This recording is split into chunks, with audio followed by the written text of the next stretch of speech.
नमस्कार, आप देख रहे हैं एवन उत्तराखंड और मैं हूं आपके साथ आयुषी गुप्ता। बुलेटिन की शुरुआत करेंगे इस वक्त की हेडलाइंस के साथ।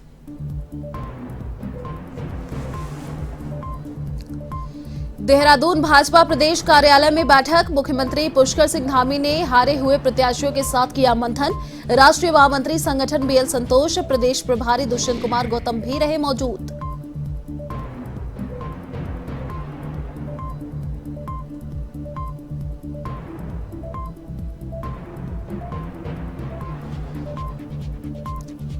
उत्तराखंड के रुड़की नगर निगम में बोर्ड बैठक का आयोजन। पार्षदों और मेयर के बीच जमकर हुई नोकझोंक, तो हंगामे के बीच कई प्रस्तावों पर लगी मुहर।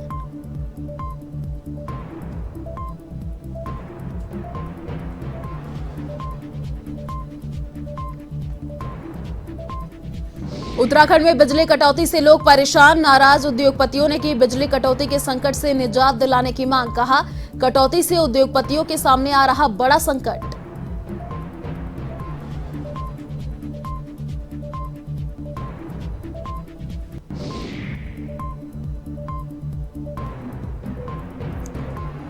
उत्तराखंड में आग का तांडव जारी। नैनीताल और श्रीनगर के जंगलों में लगी आग ने लिया विकराल रूप, तो कुमाऊं के जंगलों में 750 हेक्टेयर वन भूमि को पहुंचा नुकसान।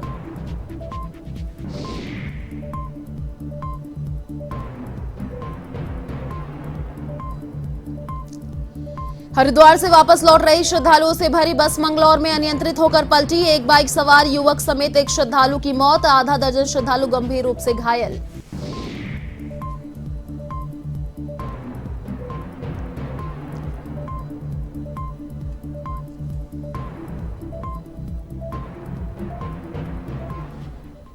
और अब खबरें विस्तार से।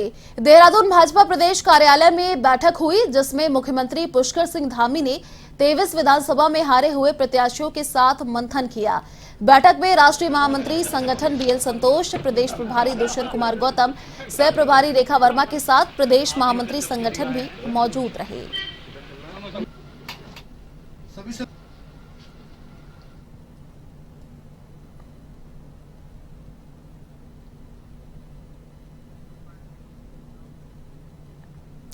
प्रदेश के मुख्यमंत्री पुष्कर सिंह धामी पौड़ी जिले के पिटसैड दौरे पर रहे, जहां सीएम ने पेशावर कांड के महानायक स्वर्गीय वीरचंद्र सिंह गढ़वाले की स्मृति में मनाए जा रहे क्रांति मेले में शिरकत की और क्रांति दिवस मेले को राजकीय मेला घोषित किए जाने की घोषणा की। इस दौरान सीएम ने स्वर्गीय वीरचंद्र सिंह गढ़वाले की मूर्ति पर पुष्प अर्पित कर उन्हें याद किया और बताया कि अब तक से हर साल क्रांति मेले को मनाया जाएगा।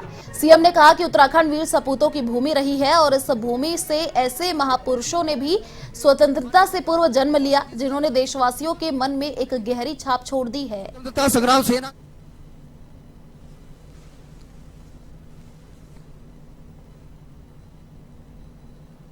देखिए, जो यहाँ की हमारे यहाँ पर जो बागवानी का क्षेत्र है, औद्यानिकी का क्षेत्र है, उस क्षेत्र में हम लोग प्रयास करेंगे कि इस क्षेत्र में यहाँ के लोगों को मिलाकर जो यहाँ की कृषि आधारित हमारी जो योजना है, उसी से रोजगार मिले लोगों को।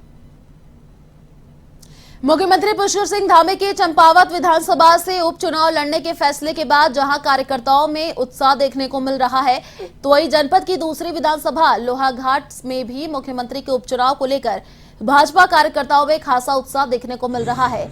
लोहाघाट विधानसभा से पूर्व विधायक रहे भाजपा के पूरन फर्त्याल ने भी इस फैसले का स्वागत किया, तो वहीं मुख्यमंत्री के लिए अपनी सीट छोड़ने वाले विधायक कैलाश गहतोड़ी की भी प्रशंसा की। कार्यालय खोला जाएगा, एक मिनी स्टेडियम। पहले तो मैं कैलाश गहतोड़ी जी को धन्यवाद दूंगा कि उनने एक अच्छा काम किया है और अपने जिले पे एक प्रदेश के मुखियाओं को निमंत्रण देके वहां से उपचुनाव में उनके लिए सीट छोड़ी है, उनको धन्यवाद दूंगा। और निश्चित तौर पे एक एडवांस के तौर पर माननीय मुख्यमंत्री जी को भी बधाई दूंगा, क्योंकि जब वो खटीमा से पराजित हुए थे तब से लोगों को जनपद चंपावत के बगल की सीट खटीमा थी और लोगों को एक टीस भी थी कि हमने अपने एक बड़े नेता को हराया है। और जब से चंपावत में कयास लगाए जा रहे थे कि चुनाव माननीय मुख्यमंत्री जी यहाँ से लड़ेंगे, आज इसके इस्तीफे होने के बाद वो लोगों की जो भावना थी कि हमारा नेतृत्व पुष्कर सिंह धामी जी चंपावत श्रीनगर के पौड़ी के जंगलों में बीते एक हफ्ते से आग लगी हुई है। जलते जंगलों को लेकर पूर्व कांग्रेस प्रदेश अध्यक्ष गणेश गोदियाल ने सरकार पर निशाना साधा है और कहा कि सरकार को जगाने की आवश्यकता है। क्षेत्र के हित में सरकार का जो करना चाहिए उससे सरकार आंखें मूंदे हुए है। जगने की आवश्यकता जान पड़ रही है और क्षेत्र के हित में, इस प्रदेश के हित में सरकार को जो करना चाहिए उससे सरकार आंख मूंदे हुई है। सरकार कृपया जागे और उत्तराखंड के इन कोयले होते पहाड़ों को देखकर कुछ तो जरा शर्म। खबर उत्तराखंड के हल्द्वानी से है, जहां कमिश्नर दीपक रावत ने कुमाऊं के जंगलों में लगी आग पर काबू पाने के लिए सभी जिलाधिकारियों को आवश्यक दिशा निर्देश दिए। उन्होंने क्रूज स्टेशन के प्रभारियों की जवाबदेही भी तय करने को कहा है। कुमाऊं में अब तक 750 हेक्टेयर वन भूमि को नुकसान पहुंचा है। वहीं कमिश्नर दीपक रावत ने कहा कि फॉरेस्ट फायर को लेकर प्रशासन पुलिस इंटीग्रेटेड सिस्टम से मॉनिटरिंग करे।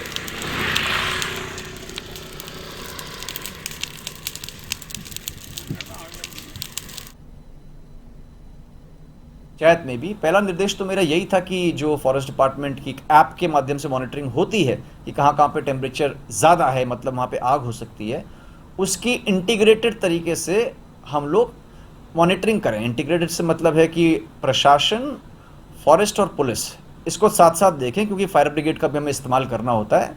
और मेरी ओर से ये भी निर्देश हैं कि जितने भी तहसील हैं उसमें जो सूचना ग्राम पंचायत के लेवल से आनी चाहिए, चाहे व्हाट्सएप ग्रुप बना के मंगवाएं, चाहे किसी और तरीके से मंगवाएं, ताकि जो हम ऐप बता रही है और जो वास्तविकता है उसको टैली कर सकें। नैनीताल के आसपास के जंगलों में लगी आग थमने का नाम नहीं ले रही है। यहां हनुमानगढ़ कैलाखान के बाद समीपवर्ती गांव आलूखेत के जंगलों में आग लग गई। इस बीच देखते ही देखते आग ने विकराल रूप ले लिया, जिसके बाद आग रिहायशी बस्तियों तक पहुंच गई। इधर घटना की सूचना पाकर मौके पर पहुंची वन विभाग की टीम ने कड़ी मशक्कत के बाद आग पर काबू पाया।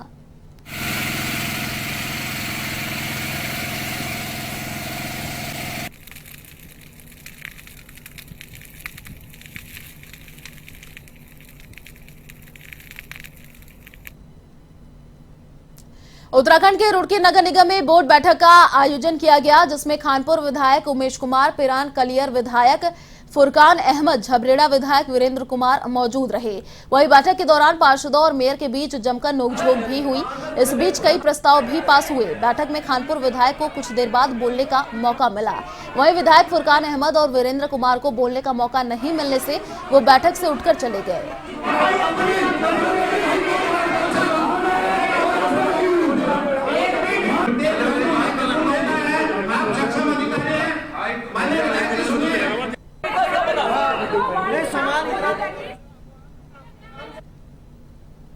ऐसे प्रस्ताव थे जो जनहित से जुड़े हुए थे, जनता से भी जुड़े हुए थे, उन पर भी चर्चा हुई और उनको भी बहस के बाद पास कर दिया गया। बाकी हंगामेदार तो हमेशा यहाँ की बैठक रहती है, आज भी रही है।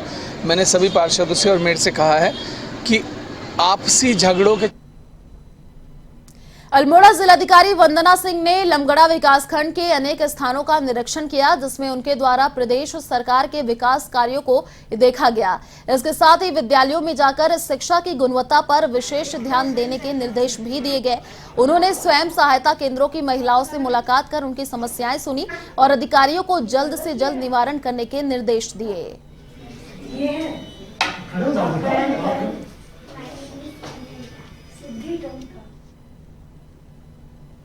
मार्ग में जो पढ़ते हैं, ज़्यादातर विद्यालयों में रूपांतरण के अंतर्गत अच्छा कार्य किया गया है।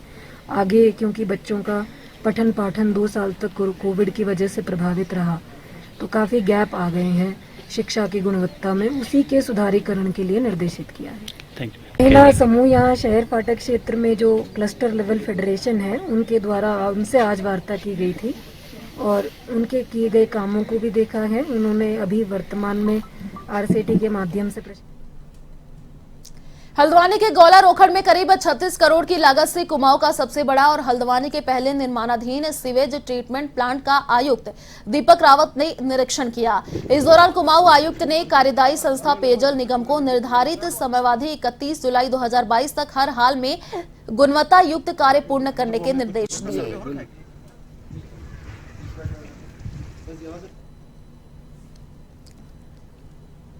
ये सीवेज ट्रीटमेंट प्लांट जो हल्द्वानी में आप जानते हैं कि नहीं है अभी करंटली, तो इसकी ये योजना है जो बन रही है और इसकी जो प्रोग्रेस है वो तो खैर पीछे है। इनफैक्ट इसे जनवरी में पूरा होना चाहिए था, लेकिन इनको नई डेडलाइंस दी गई हैं जिसके तहत अब इन्हें जनवरी 31 तक इसको पूरा करना होगा। और कुल मिला के 35 करोड़ की ये इसकी प्रोजेक्ट कॉस्ट है, जिसमें से 20 करोड़ का व्यय अभी हो चुका है।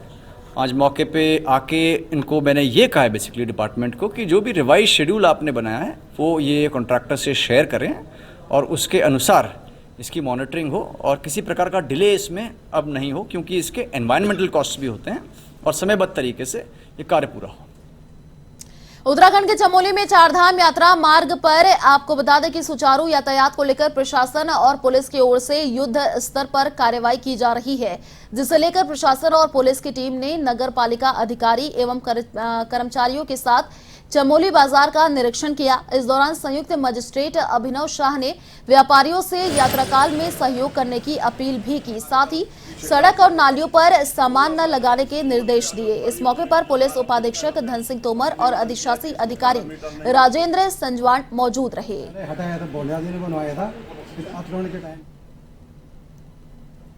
नाले का काम में काफ़ी टाइम से रुका हुआ है, तो उनको निर्देशित किया जा रहा है कि आप अति शीघ्र से काम करें, क्योंकि यात्रा भी स्टार्ट होने वाली है। तो थोड़ी यहाँ पे जो ट्रैफिक की व्यवस्था है वो थोड़ी मेंटेन करनी है, पानी और शौचालय की व्यवस्था है वो थोड़ी देखनी है। तो वो हम मुआयना करने आए थे, हम देख रहे हैं कहाँ से कहाँ बनेगा, तो उस हिसाब से सारे संबंधित को निर्देशित करें। उत्तराखंड के जसपुर में ईद के त्योहार से पहले बाजारों में जमकर खरीदारी होती नजर आ रही है। आपको बता दें कि बीते 2 साल से कोरोना के कारण ईद पर बाजार की रौनक गायब थी, जिससे व्यापारियों को भी काफी नुकसान उठाना पड़ रहा था, लेकिन इस बार बाजारों में अच्छी खासी रौनक है। इधर त्योहार के मद्देनजर पुलिस प्रशासन ने सुरक्षा की दृष्टि से शांति समिति की बैठक ली और शांति से ईद का त्योहार मनाने की अपील की।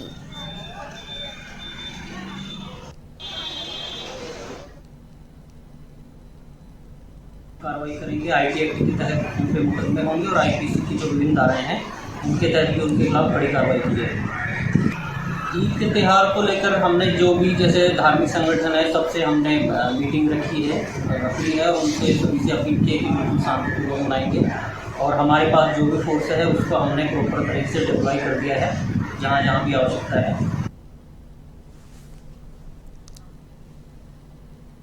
हरिद्वार जिले में पंचायत चुनाव न होने से कांग्रेसी बेहद गुस्से में है। पंचायत चुनाव जल्द कराने को लेकर कांग्रेसियों ने प्रदेश सरकार के खिलाफ बड़ा मोर्चा खोल दिया है। रुड़की में पूर्व जिला पंचायत अध्यक्ष सुभाष वर्मा ने एक प्रेस वार्ता के दौरान साफ कर दिया कि उत्तराखंड सरकार की मंशा पंचायत चुनाव को लेकर ठीक नहीं है। हरिद्वार जिले में प्रदेश सरकार कोई ध्यान नहीं दे रही है, जिसके चलते हरिद्वार जिले में विकास कार्य पूरी तरह से ठप हो चुके हैं। सुभाष वर्मा ने कहा कि यही कारण है कि हरिद्वार जिले में भाजपा का सूपड़ा साफ हो चुका है। विधानसभा चुनाव में भाजपा को केवल 11 सीटों में से 3 सीटें मिली हैं, जबकि 8 सीटें कांग्रेस, बसपा और निर्दलीय के खाते में गई हैं।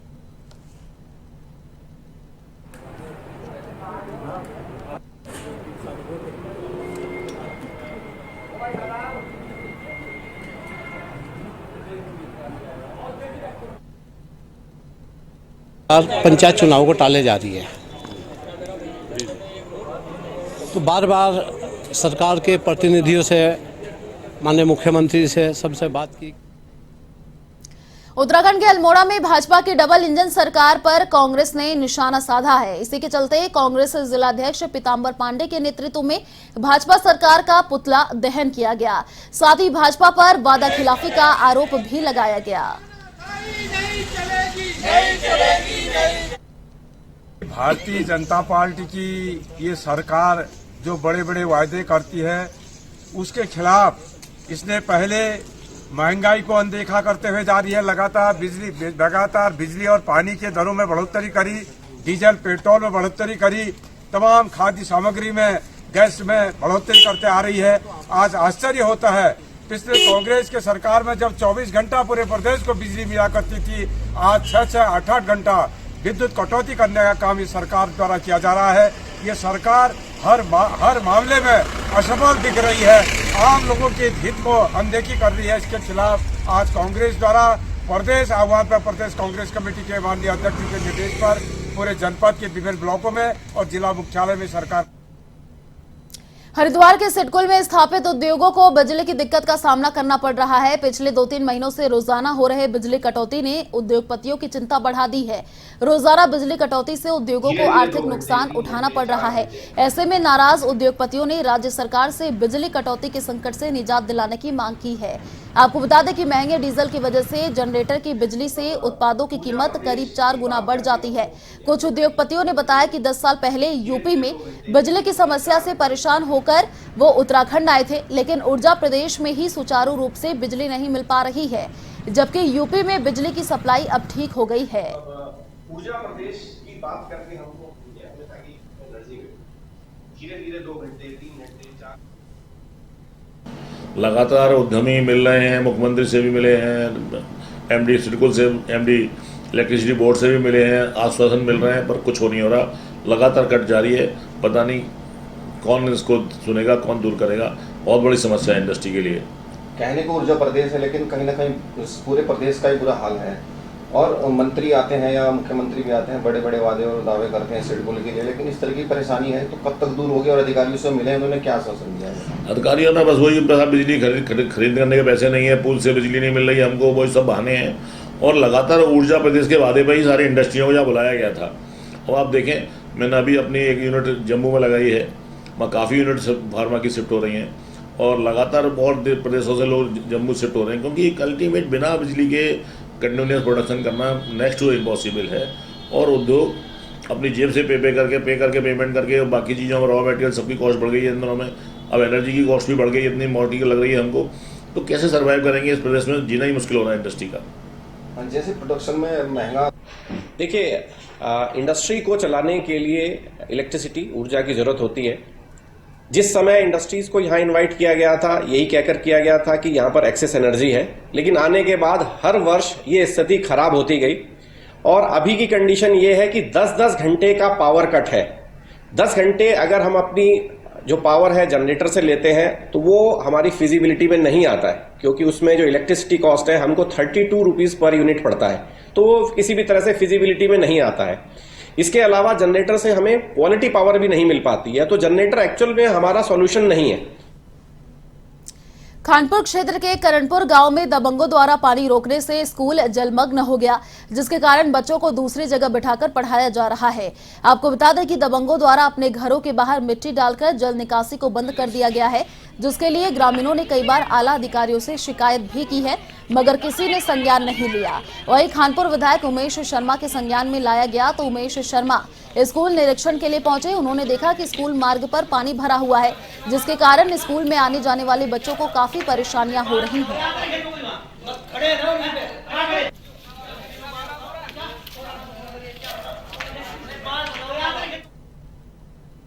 एक व्यक्ति का दोषी नहीं ठहराता, ये पूरे गांव की गलती है। एक स्कूल की बच्चों के पढ़ने के लिए एक अच्छी, लोगों को स्कूल नहीं मिलते गांव में। यहाँ 8-10 कमरों का इतना बड़ा स्कूल बना हुआ है, खेलने की उसमें बीच में जगह है, पीछे भी जगह है। उस स्कूल का रास्ता मिट्टी घरों के आगे डाल डाल के बंद कर दिया, बच्चों को मजबूर कर दिया कि वो यहाँ ना आए। हरिद्वार से वापस लौट रहे श्रद्धालुओं से भरी बस अनियंत्रित होकर पलट गई। बस पलटने से एक बाइक सवार युवक भी बस की चपेट में आ गया, जिससे बाइक सवार सहित बस में सवार एक श्रद्धालु की मौत हो गई और आधा दर्जन श्रद्धालु गंभीर रूप से घायल हो गए। बस पलटने से मची चीख पुकार से राहगीरों ने घायलों को बस से निकाला और मौके पर पहुंची पुलिस ने घायलों को उपचार के लिए अस्पताल में भर्ती कराया और मृतकों को पोस्टमार्टम के लिए भेज दिया।